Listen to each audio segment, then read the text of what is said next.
آقا آرزوتون چیه؟ آرزو دارم که این هرکی سابسکرایب نکنه، لایک نکنه، کامنت نذاره. همین چرخو بکنم توتون. آقا مرتضی شمایی؟ چیه؟ آقا مرتضی شمایی؟ نفهمیدم اصلا خبر نمیدونم.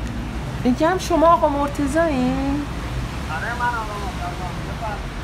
این آقا مهدی از شما خیلی تعریف کرده. از چی تعریف کردم؟ از شما.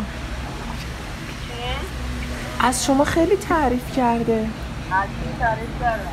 از کیر کلاه. از چی کلاه تعریف کردم؟ آیا؟ نراستی؟ آره. من از شما میگم سردرباز داره. اینا کی بهتون گفته؟ اینو که گفته داره. آها حالا جدی چند سانته؟ چند سانتی کار داره؟ 30 سانتی 25 سانتی 20 سانتی یا 30 سانتی؟ شما ایزکی؟ نه من نمیرم من از شما خیلی خوشم اومده. میشه یه قرار بذاریم هم ببینیم؟ مگم در کدام بوری؟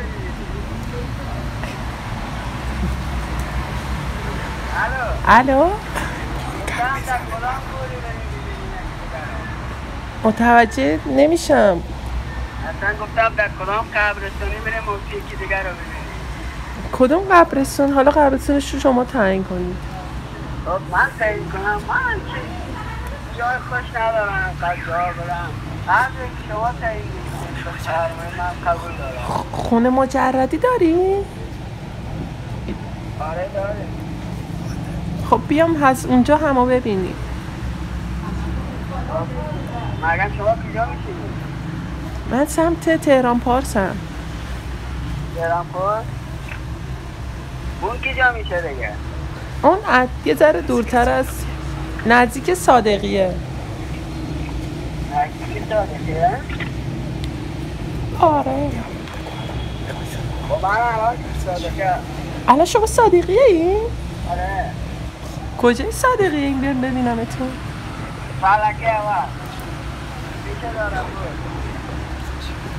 آها بعد منو چجوری میکنی؟ هر چیزی خوشی. نه چجوری منو میکنی؟ نه هر چیزی خوشی من همونجوری میکنم. خوب میکنی؟ هر چیزی بخوای من خوبم میکنم، بدم میکنم، سندم میکنم، آروم آروم هم میکنم. آی الو الو الو چی شد یعنی؟ اونا رو ساکت چیدی؟ نه دارم با حرفات جق میزن. یکی میگم یا با مدار